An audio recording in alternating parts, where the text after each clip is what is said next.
Live from the Washington, D.C. area, it's the Inside Scoop, all the news that our viewers want to know. Now, here's the host. Hello people, I am Alpha Woolen and I am your host this evening for Inside Scoop. So, quick information for you, quick trivia. How many Virginians are there? How many citizens do you think there are? Well, I will answer that question for you. There are about 8.7 million Virginians, and about 24,000 of those citizens are currently incarcerated. I'm sure you've heard on the news recently of about 200 bodies being found behind a jail in Mississippi, also purportedly incarcerated people. So why does that matter? Well, tonight we have with us the founder of the Interfaith Action for Human Rights founder, Gardner. Gay, thank you so much for joining us. Well, thanks for the opportunity and your interest in our work. I appreciate it. Sure, absolutely. So I know I said a mouthful in the beginning. Gosh, I think we should always be concerned about every citizen. I think sometimes incarcerated people are forgotten. So I know that, and we're going to get into that the IAHR, I'm going to say that for short, published a report. And you're a veteran of Inside Scoop, so I don't have to explain a lot about this process to you. But I know that the IAHR recently published a report about the need for oversight within Virginia's prisons. So before we get into that, how or what made you found this organization? Well, first I should say I'm a founding member of the board of directors. Okay. It was a group of us that came together to get this organization off the ground at the end of, I think it was 2014 and early 2015. We were a group of people who had been active in a national organization called the National Religious Campaign Against Torture. And we were people in that organization who lived in Virginia, Maryland, and D.C. And the National Religious Campaign formed initially to oppose human rights violations committed by the United States as part of the war on terror following the 9/11 terror attacks. And one of the issues that we began to learn about was that many detainees who were suspected terrorists were being subjected to prolonged isolation. And we were learning more and more about the damage that that does to people's mental health and physical health. And so from that, we began to, we started becoming curious about how solitary confinement was being used in U.S. prisons, not just at Guantanamo and the CIA black sites that were part of the war on terror. And to make a long story short, those of us who formed Interfaith Action for Human Rights decided to to establish ourselves as an independent nonprofit organization so that we could focus more on the use of solitary confinement and other aspects of the treatment of incarcerated people in our own prisons, in our region. So that's how we got started. And I may have lost the thread of your question. I don't know if I answered your question. You did. Okay, so thank you for sharing the background as far as the founding of this organization. So I could not help but, of course, I did some research on you and the organization and wonder what within your background made you want to focus specifically on Virginia's prison systems. Mm-hmm. Yes, well, it was a long journey. I certainly didn't set out with that as one of my personal priorities, but I had a long history of involvement as a volunteer in Amnesty International and worked on a variety of international human rights issues over the years, and I'm still involved in that organization. But it was through this work, and I also worked on the National Religious Campaign Against Torture. It was through the work on respect for human rights of accused terrorists, actually, that got me learning about solitary confinement. And so my initial focus was on learning more about how Virginia was using solitary confinement. I knew nothing about that. I didn't know if it was actually a problem in Virginia prisons. And in order to learn about it, I was invited to a couple of meetings that were held in Richmond by the Department of Corrections to talk about it and a step-down program that they had initiated to gradually transition people out of solitary confinement. But I, of course, also wanted to hear about it from the perspective of people who had experienced prolonged isolation. So I wanted to establish contact with people in Virginia state prisons who had been in solitary confinement.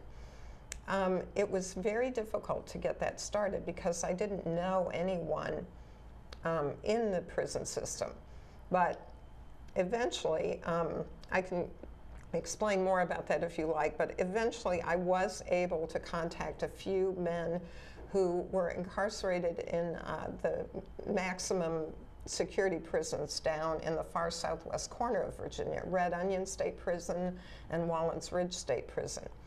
And so I learned about their experience, and then from there, they connected me to other people who had similar experiences.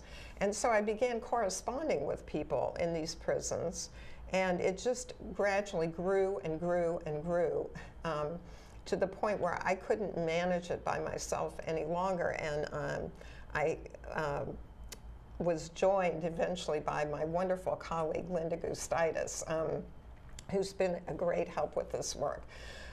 So we have learned a lot about prison conditions, not just the use of prolonged isolation, but of course, the people who started writing to us started telling us about a whole range of problems that they were experiencing in prison. And they, of course, wanted help with, helping solve those problems too. So it was something that I fell into accidentally in a way. Yeah, but I became very concerned about it because when you learn about people experiencing these problems that aren't part of their sentences, and you get to know them as individual human beings, you cannot turn away from it. And I just felt I have to do what I can. I know that my ability to affect this situation is limited, but I have to do what I can to change it. Absolutely. So, so I really want to just kind of dive into the report, even though I know IAHR is doing a number of initiatives, and we're going to get into that. But as I mentioned before the show started, I read the report page to page, and I had to take breaks because when you just read, which one thing I appreciate about this report is that it's completely digestible. It's not overly technical, not overly filled with legislative jargon. Mm-hmm. It really helps you understand what citizens and inmates are going through within Virginia's prisons. But I'm going to play the devil's advocate for a little bit. Sure. These are people who, generally speaking, presumably have broken the law. And oftentimes, depending on how heinous the crime is, you hear people say, I hope they rot in prison. Mm-hmm. I hope when they're in there, they get what they deserve. And so while I was reading this, it really made me ask myself, is our prison system supposed to be punitive, or is it supposed to facilitate rehabilitation? If both, has the line become blurred? Well, I think it's, the problem is definitely that it's much more punitive than rehabilitative. And that's you put your finger on the essential problem that we hope to address, and that we are always trying to educate members of the public and legislators about. I think you're right. I empathize greatly with victims of crime. And when I hear about serious crime, my first impulse is, gosh, I hope they catch that person. That person needs to be removed from society, you know? I totally understand and relate to the desire to hold people accountable. And that's what I think every part of the criminal justice system is about, holding people accountable. And that means not only holding criminals accountable, but also holding accountable officials who are charged with keeping them in prison accountable when they exceed their authority or abuse their authority. So we all should be accountable. Now, the punishment aspect, to my mind, is removing the criminal from society, putting them in prison for however long is deemed appropriate. That is the punishment. But the kinds of issues that people have raised with us from the inside that we chronicle in this report, those are not part of anyone's sentence. We're talking about allegations of physical abuse, the lack of effective health care, the lack of mental health care, food that is often unfit for human consumption, you know, food that is just not available in the quantity that people need for basic nourishment. The whole range of issues, racial discrimination and oppression, these are not experiences that people are supposed to have in connection with being incarcerated. So I think it's important to distinguish between what is appropriate punishment and you know, what is abuse. What is abuse? Sure. Absolutely. And then there's the whole component of rehabilitation, right? Yes. Yes, you're so right when you said that. Removal from society, that's the punishment. But it's our responsibility to make sure that these citizens are rehabilitated.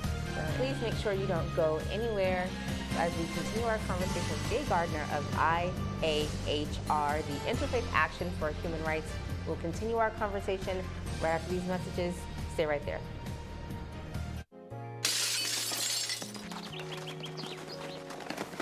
Nice going, Spencer! I can't believe we broke Old Man Hennessy's window. Correction, dude. You broke. I just threw the ball. This is really bad. What are we gonna do? We? Go to the door, ask for the ball back. Are you serious? It's my ball, Myrtleback. I'm so dead. I'd run away. Yeah, to Uruguay. Kiss your life goodbye. Sorry. Let's go. See ya, dude. See ya. Remember me and you're well. Nice one. Some friends you are.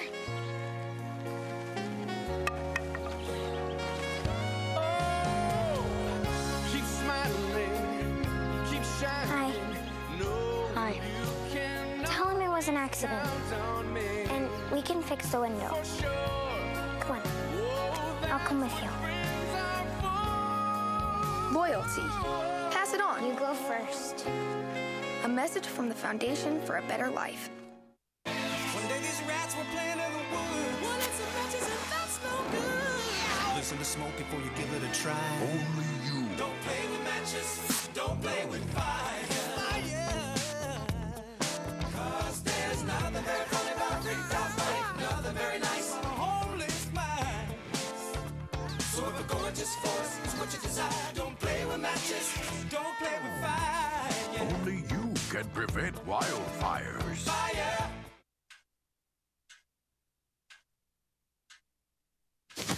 Awkward. I'm the awkward silence. You try to avoid me, then there I am again.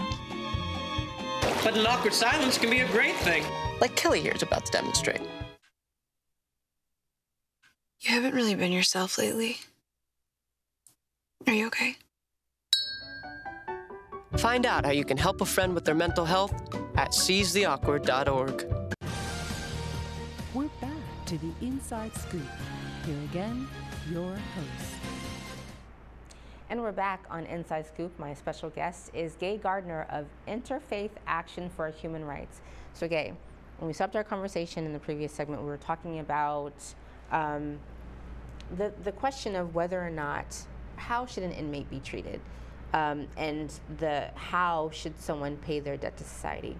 You said something very interesting, that the punishment is that removal, but the abuse and the neglect, that's actually not part of the rehabilitation. That should not be a part of the punishment. So again, I want to talk about this report that IAHR recently published, and later on in the show we're going to talk about how folks can access. I really, really want people to read this report. As I mentioned, it's completely digestible. And it really paints an accurate picture of what inmates are experiencing. And I think that's important because we might look at that one family member or that one friend who has encountered the criminal justice system or the correctional system, and they're different, and they just can't, quote unquote, get it together. Or we might see someone who is struggling with mental health, or that homeless person, and we don't have compassion. But if we really look at these situations and we'll see what drove someone to that point, then we'll get a better understanding and hopefully be motivated to do something about it. So within the report, there are some bad players, I'll say. So the locations that are outlined, these prisons in Virginia: Wallens Ridge, Pocahontas, Red Onion, Greensville, Sussex, Buckingham, Keene Mountain, River North, Green Rock, Augusta, Fluvanna, and Keene Mountain. Oh, I think I said that twice actually. And the three worst are Wallens Ridge, Red Onion, and Sussex. So how are these inmates able to communicate with your organization? Well, those happen to be the highest security level prisons. I don't know if I would actually say they're the worst prisons. I mean, in a way they are. They have probably a higher percentage of violent offenders than the other facilities. But to answer your question, how are they able to communicate with us? Just through regular mail, and also there's an email system that they use. It's set up and run through a private company. It's called JPay. A lot of state prison systems use it. And they can send us email on that system, and I can write back to them. I should say that, you know, it's probably obvious, but I do think it's important to keep in mind that we cannot verify the accuracy of all these accounts that we receive from people in these prisons, because we're just, you know, regular citizens. We don't have any independent investigative authority, and that leads me to probably talk about what you wanted to get into in a while, which is the need for independent oversight over the prison system. But I just want to be clear that we're not saying that every word that people tell us is the gospel truth. Sure. You know, we don't know, but what we do know is that we receive so many accounts of abusive treatment, and they come from all over the place. They come from people who don't know each other. They're very detailed. There are similar threads in their stories, and to our mind, it just makes it very clear that these are things that need to be seriously investigated. Yes. And that's one thing that I really appreciate about the report. It's on page 3. You say it right at the beginning. You actually say we cannot independently verify the details of their stories. However, given their number and the similarities in the stories, despite coming from different people who often did not know one another, we believe the stories paint a disturbing picture of Virginia prison operations and deserve to be taken seriously. So I think that says something, that you're saying, hey, okay, are we saying that these cases have been verified? But oftentimes, if it looks like a duck, it walks like a duck, it just might be a duck. Mm-hmm. So, okay, so you get these accounts, essentially. Mm-hmm. And actually, So that leads me to the next point. So within this report specifically, before we get into the numbers, is this the first report that IAHR has published like this? Yes. Or is this a follow-on? Oh, it's the first one? Okay. Yes. Mm-hmm. Okay. And so within the report, there are different categories. Not that all of the cases that your organization receives are just in these, but just the most prevalent within the report, there are cases of abusive or unprofessional conduct by prison staff or assaults by prison staff. There's also inadequate health care, misuse of isolated confinement. Now there are about 16 different categories, but those three pretty much take up the lion's share within the report. So once you get these instances or these emails, what happens next? Okay, well, we try to gather as much information from the individual as we can, and sometimes these, the initial contact will come from a family member sometimes. We have regular communication with officials of the DOC, the Department of Corrections in Richmond, and we occasionally meet with them virtually by Zoom.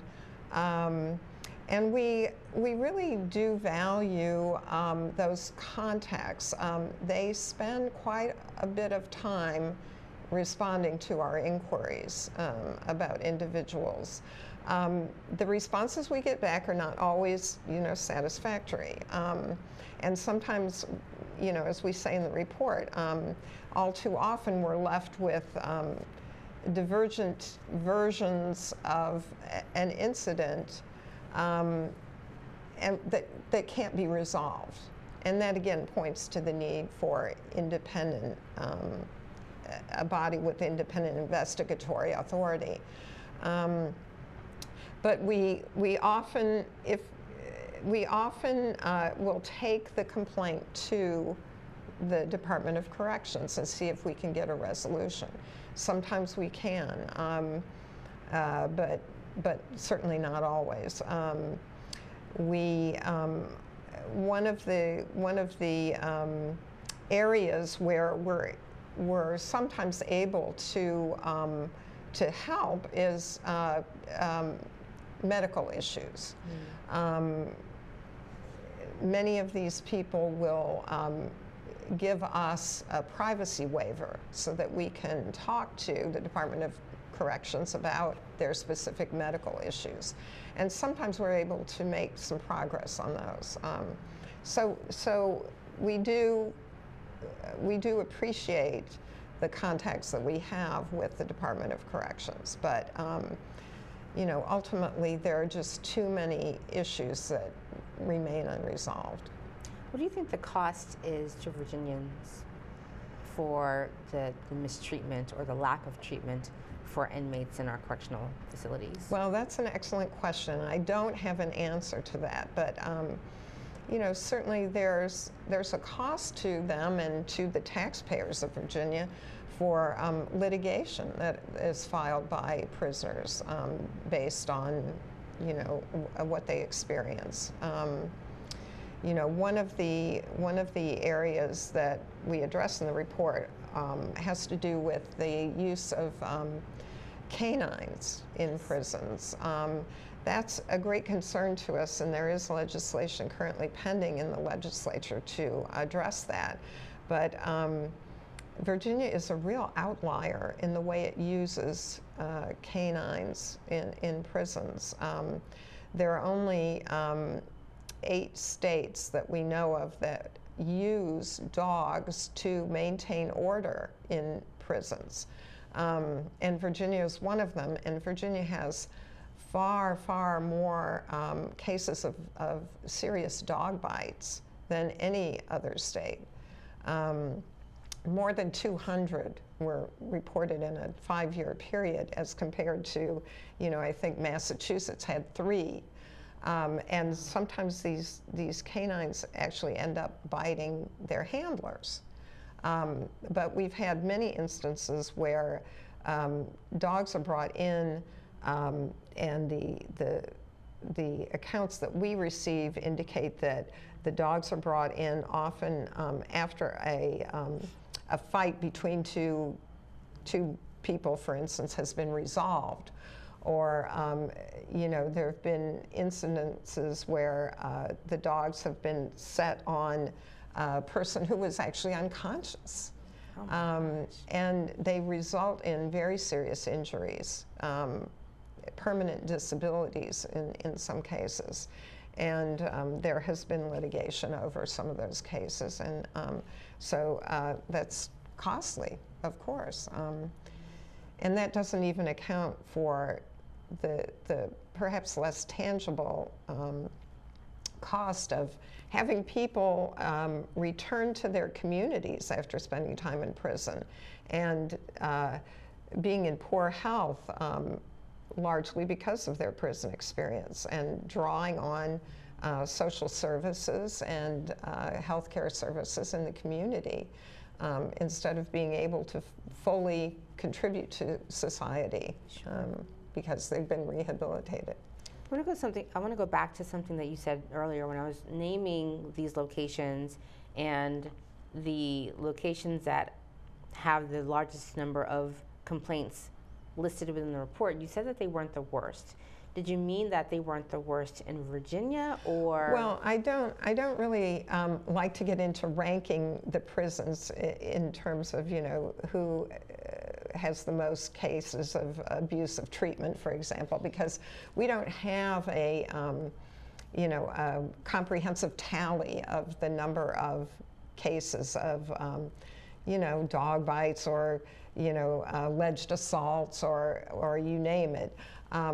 These are just the incidences that we document in the report are just examples, and we don't have, you know, a total number that we could use to compare individual prisons against each other, if that makes sense. Yeah. So what's in the report are just like samples, essentially, from right. populations. But certainly Wallens Ridge and Red Onion account for a lot of the complaints that we receive. Yeah. Just going back to the numbers from a numbers perspective, the report says that Virginia spends $1.5 billion per year on the prison system, but recently our governor set aside $250,000, gosh, that went by quickly, $250,000 to establish the Office of the Department of Corrections Ombudsman. So we're going to get into that. Okay. Please make sure you don't go anywhere. We're going to continue our conversation with Gardner of the Interfaith Action for a Human Rights Organization. Such a needed conversation. And then later on, we'll find out what we can do to get involved.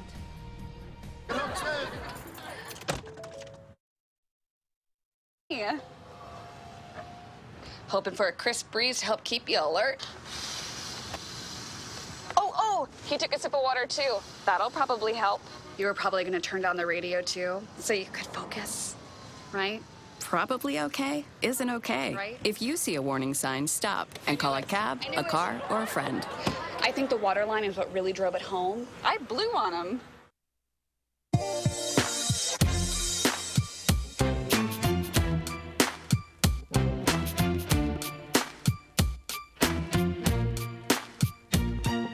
What's wrong with the world, mama? People living like they ain't got no mamas. I think the whole world's addicted to the drama, only attracted to things that'll bring the trauma.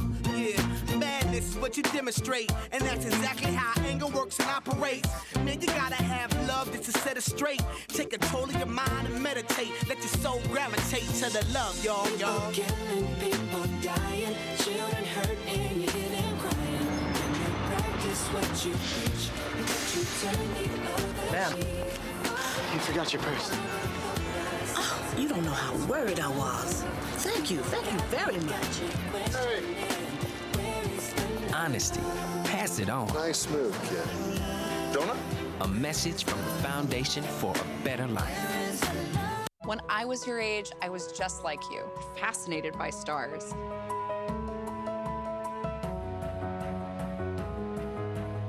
Wow. But now I get to search for life in the universe. And who knows, maybe life is looking for us too. So we're like aliens to them? Yeah. Does anyone want to be a scientist now? I do. Awesome. We need more girls in STEM. Maybe we can find aliens. we're back to the Inside Scoop. Here again, your host. And thank you so much for coming back to Inside Scoop as I continue my conversation with Gay Gardner of the Interfaith Action for Human Rights Organization, or just IAHR.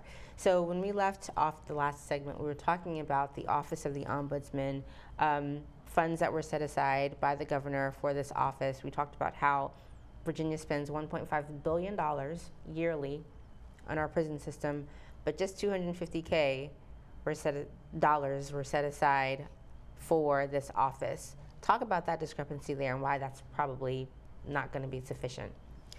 Yes. Well, that was put in the most recent state budget, and we very much appreciate that. But what we need now is for this new office of the Department of Corrections Ombudsman to be made permanent, because right now it's just in temporary budget legislation. It hasn't actually been set up yet. It's in the process of being set up. And you're right, we don't think $250,000 is enough, because that really basically probably would fund 2 people. Yeah.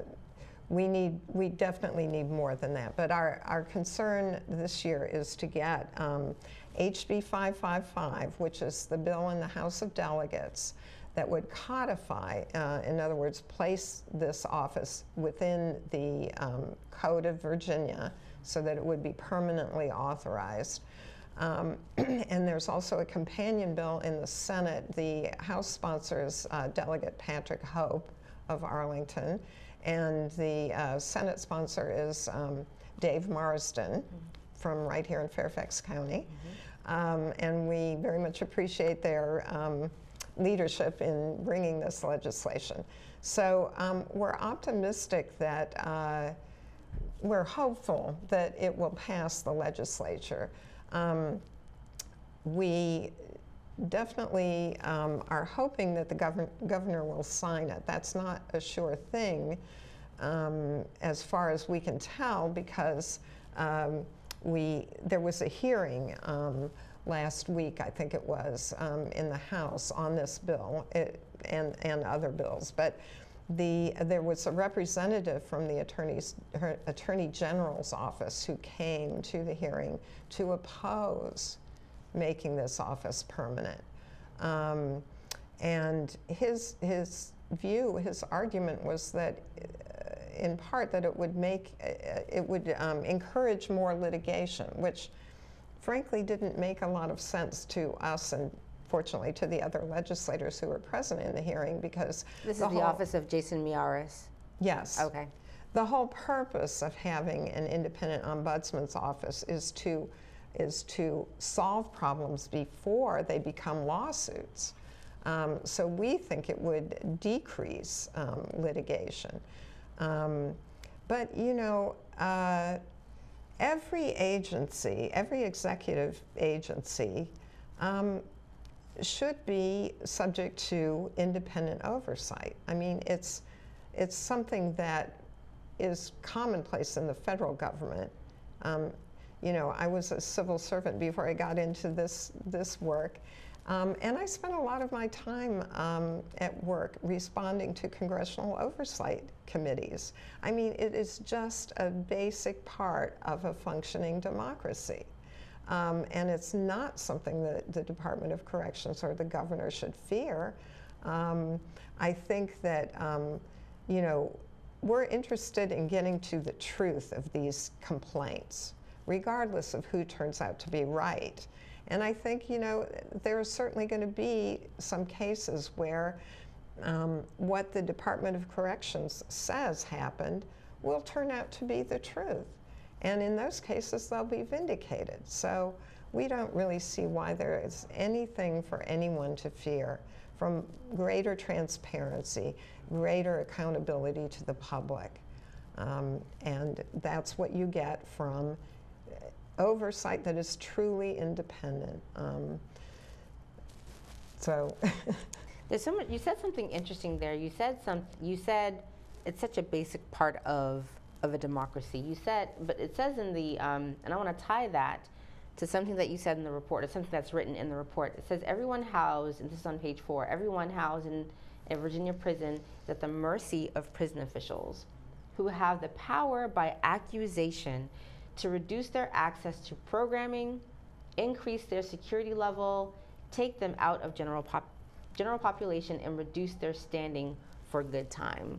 And that's essentially revoking due process, which is the one piece of the foundation of our Constitution. That absolutely is a problem. So it just it confuses me as to why our leaders in Virginia would have a problem with that. Yes. Well, you put your finger on one of the problems that our report highlights, which is the lack of effective due process, or you know, I think I prefer to call it just remedy. When someone in prison has a complaint about the way they're being treated, they can submit a written complaint, and then if they don't get a satisfactory resolution from that, they can then file a grievance. The problem with this is this mechanism sounds pretty good on paper, but we receive so many complaints about the way it actually works. There are, you know, all along the way, there's so many things that can go wrong with the process. And a very common complaint we receive is that they don't have access to the form that they need to use to file a complaint or grievance. And we've brought this to the Department of Corrections multiple times. They have told us that they're working on making the forms available on these tablets the prisoners have, JP6 tablets they're called, where they store music. They download music on there. They can download their email. And you know, it would make so much sense to have the forms there so that they don't have to ask somebody for the form. And then, you know, there are complaints about how, especially when somebody's in solitary confinement, what they call restorative housing now, they have to get the form from somebody else. They not only do they have to get the form from somebody else, they have to give it to a guard or somebody to file it for them. And, you know, they'll say that the form, you know, disappeared or it was never filed. Things like that. There are problems with the disciplinary procedure too. When they get a disciplinary charge, they're supposed to have a hearing. There are disputes about calling witnesses to speak on behalf of the prisoner.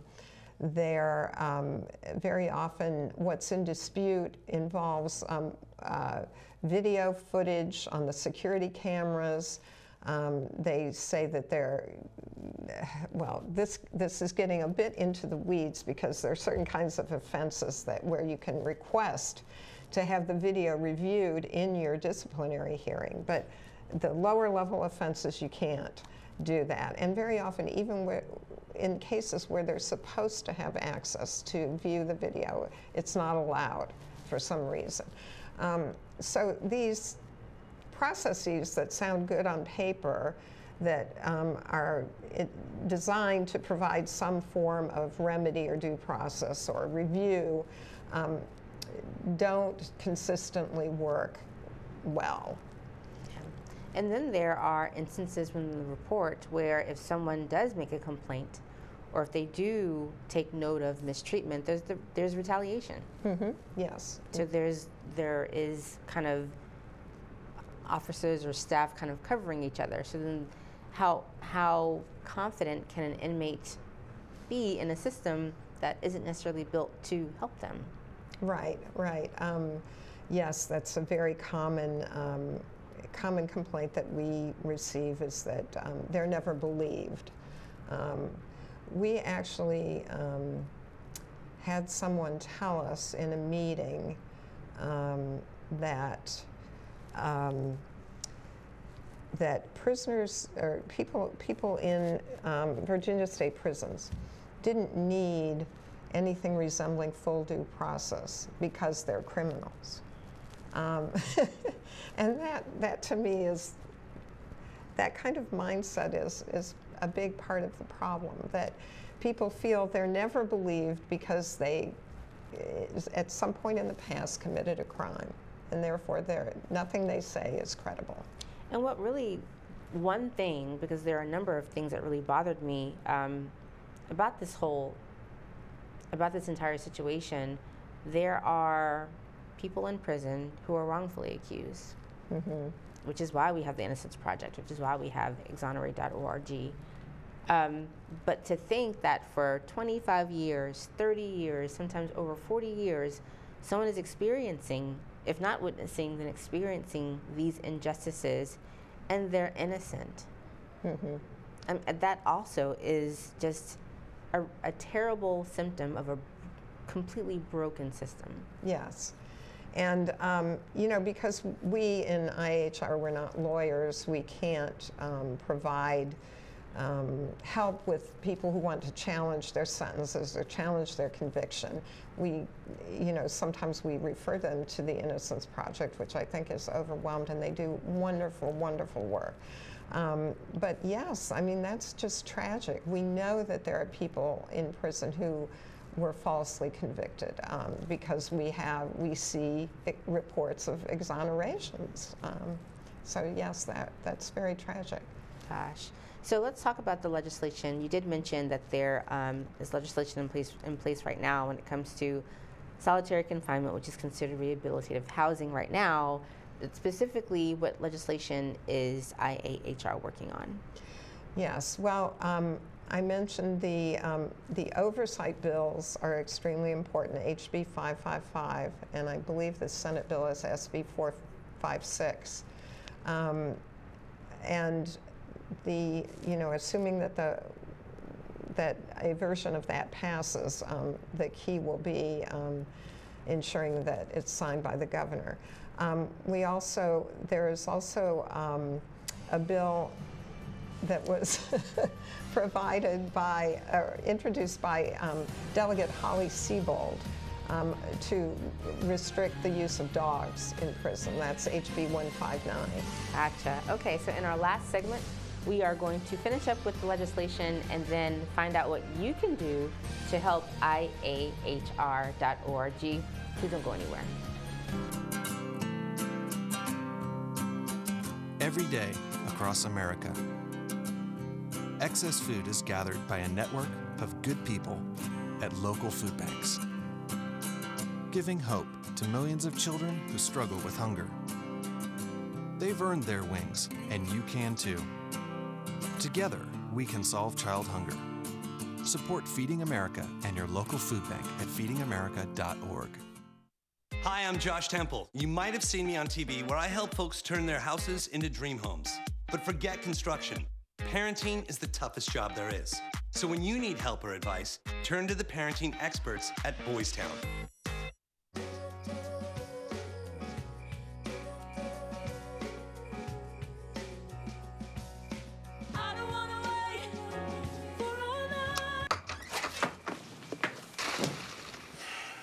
I was afraid of that. Well, guess it's time to get you fixed. Your pets will start fooling around sooner than you think. Go on, get out of here! Accidental litters lead to millions killed in shelters each year. Help prevent more. Fix at month 4.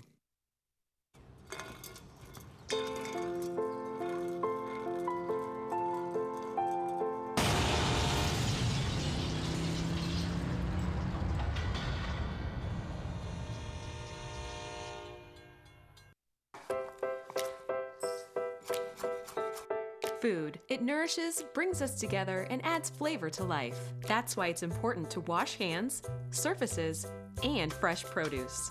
Keep raw meat, poultry, and seafood separate from ready-to-eat foods like fruits and vegetables. And cook to proper temperatures using a food thermometer. Enjoy and refrigerate leftovers within 2 hours. For more tips on safely preparing foods, visit homefoodsafety.org. We're back to the Inside Scoop. Here again, your host. Welcome back to Inside Scoop, our final segment with Gay Gardner of the Interfaith Action, for Human Rights. Right. It's been a long day, folks. Such great content. So I wanted to go back to our discussion on legislation. There is a solitary confinement bill that I'd love for you to share with our viewers. Right, we're supporting that as well. HB 1244, and we made some progress last year with getting enacted a requirement for everybody in what they call restorative housing, a great euphemism, must have at least 4 hours a day outside their cells. The problem is it's not being consistently implemented, but we got that in the law, and now we're trying to get basically a limit on how long someone can stay in solitary confinement, a 15-day limit. Wow. So that's the main aspect of the bill that's pending now. Okay, very important. And so at the end of the segment, we're going to go back and let folks know what they can do to support this legislation in your organization. I want to talk about something that we mentioned during the break about a couple of the prison systems closing within Virginia, which means consolidation. Right. The Department of Corrections announced recently that it was closing 4 facilities. We've all been aware, those of us working on these issues have been aware that the system has been, the department has been struggling a bit with staffing shortages.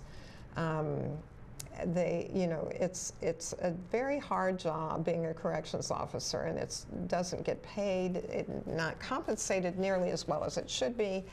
Although they've raised the salaries, I think, in recent years. But so because of staffing shortages, they're consolidating and moving a lot of people into prisons that have vacant beds. So it remains to be seen what the fallout from that will be. We'll just have to see. But gosh, yeah, that's true. I mean, we are going to have to wait and see, but I just can't see if we have a staffing shortage, which is tragic, but it just kind of seems like a pressure cooker situation, just adding more people to already stressed situations. So yeah, no, that's a concern. Like I say, I think it's a bit early to tell how it's going to play out. Sure. In the conclusion of the report, I want to point out something else. You say that taxpayers who fund the Virginia Department of Corrections deserve better. The individuals housed in its facilities and their families deserve better. What do you say to someone who disagrees with that? Wow. Well, I mean, it's hard to disagree, it seems to me, with the premise that the taxpayers deserve better. I mean, the problem is, too, that most of the people incarcerated in these prisons are going to, at some point, return to their communities. And the question is, what condition do you want them to come back in?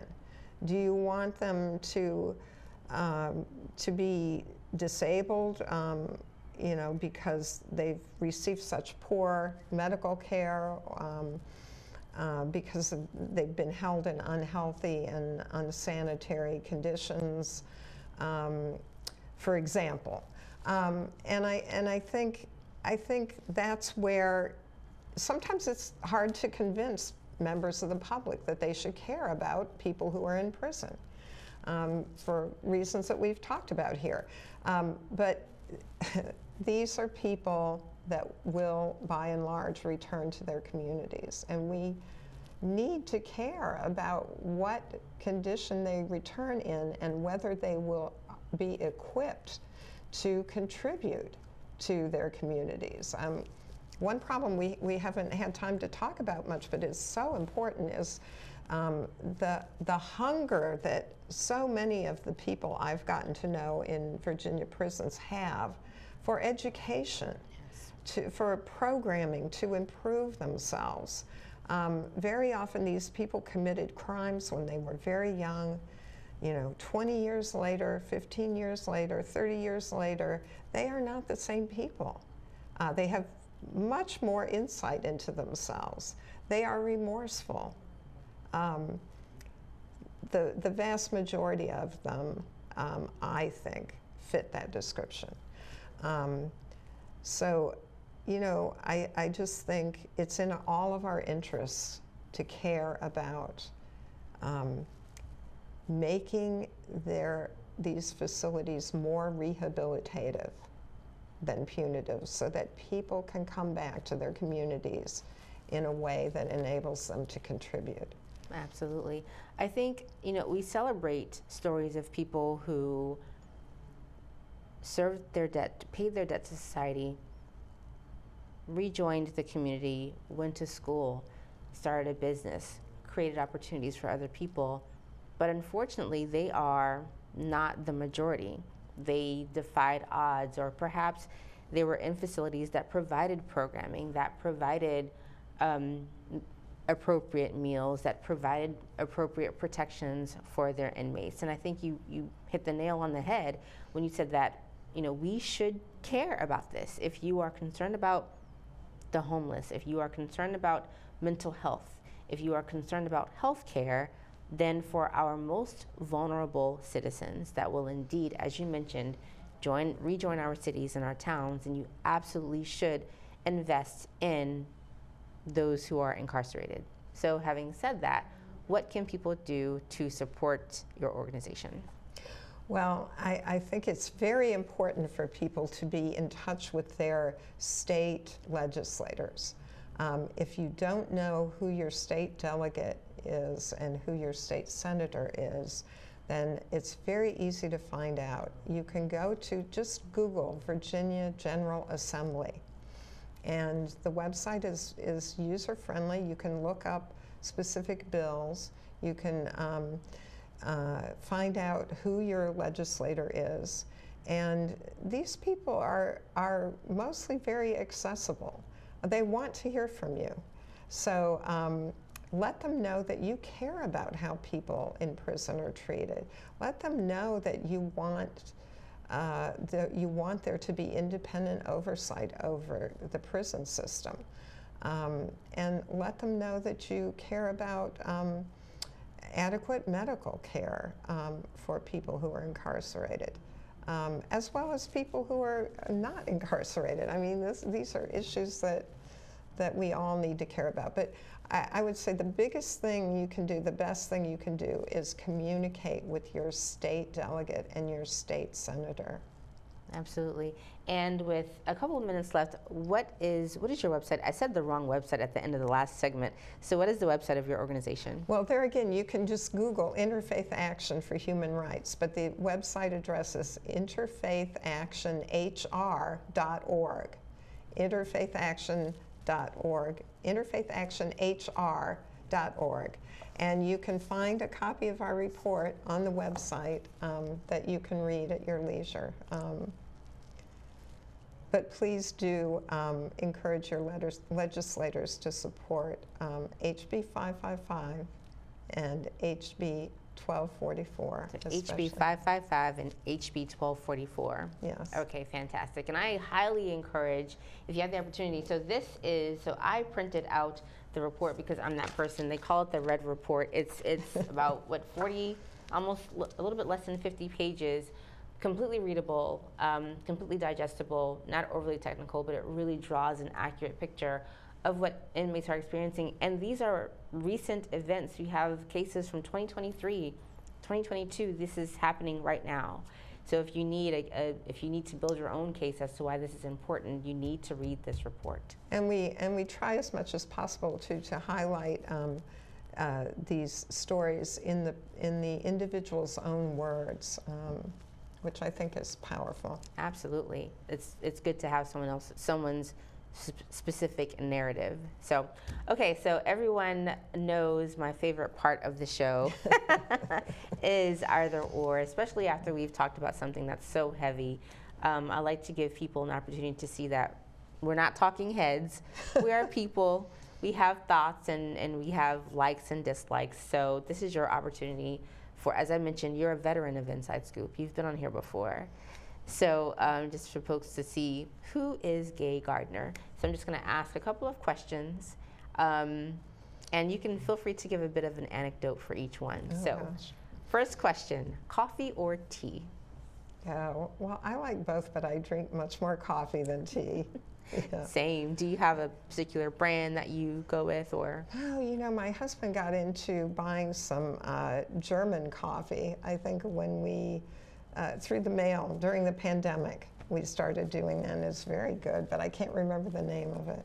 Gotcha. So every morning, and it's crazy, I calculated what my budget is for Starbucks last year. It was like $600. It was just exorbitant. But I always get a venti quad soy vanilla latte with 4 shots of vanilla. My gosh, that's complicated. I think my daughter would like that. She's a great fan of vanilla lattes. Yes, that's my go-to. Okay, breakfast for dinner or dinner for breakfast? I would lean more towards dinner for breakfast, I think. I'm not a big breakfast eater. Oh, okay. Because very weirdly, I don't like eggs. Oh, gosh, okay. The texture or the taste or? Yeah, all of it. Oh, I've just goodness. never liked eggs. Okay. What is your favorite season? I think I would say the fall.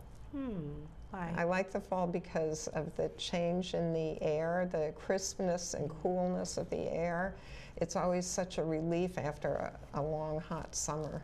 Absolutely. And one of my favorite things to do is to drive down 64, the foliage. Yeah. It's just absolutely beautiful, like around October, November. It's so pretty. So I think I would agree with that.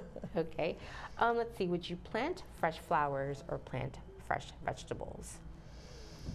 I'm not much of a gardener, despite my name, but probably flowers. Fresh flowers. Yeah. Do you have a favorite flower? Not really. I love flowers, though. Wow. My favorite flower is the stargazer lily. It smells so good. Like, I know I could pick it out from anywhere. Okay, last question. What is your favorite movie? Oh, golly. I think you're going to let me off the hook on that one because I can't pick one. Really? But I do. One of my favorites is North by Northwest. Oh, I have not seen that. It's a Hitchcock movie. Oh. Classic. Okay. It's great. I'll have to look that up. Thank you so much for joining us this evening on Inside Scoop. Have a wonderful evening, and we'll see you for the next show.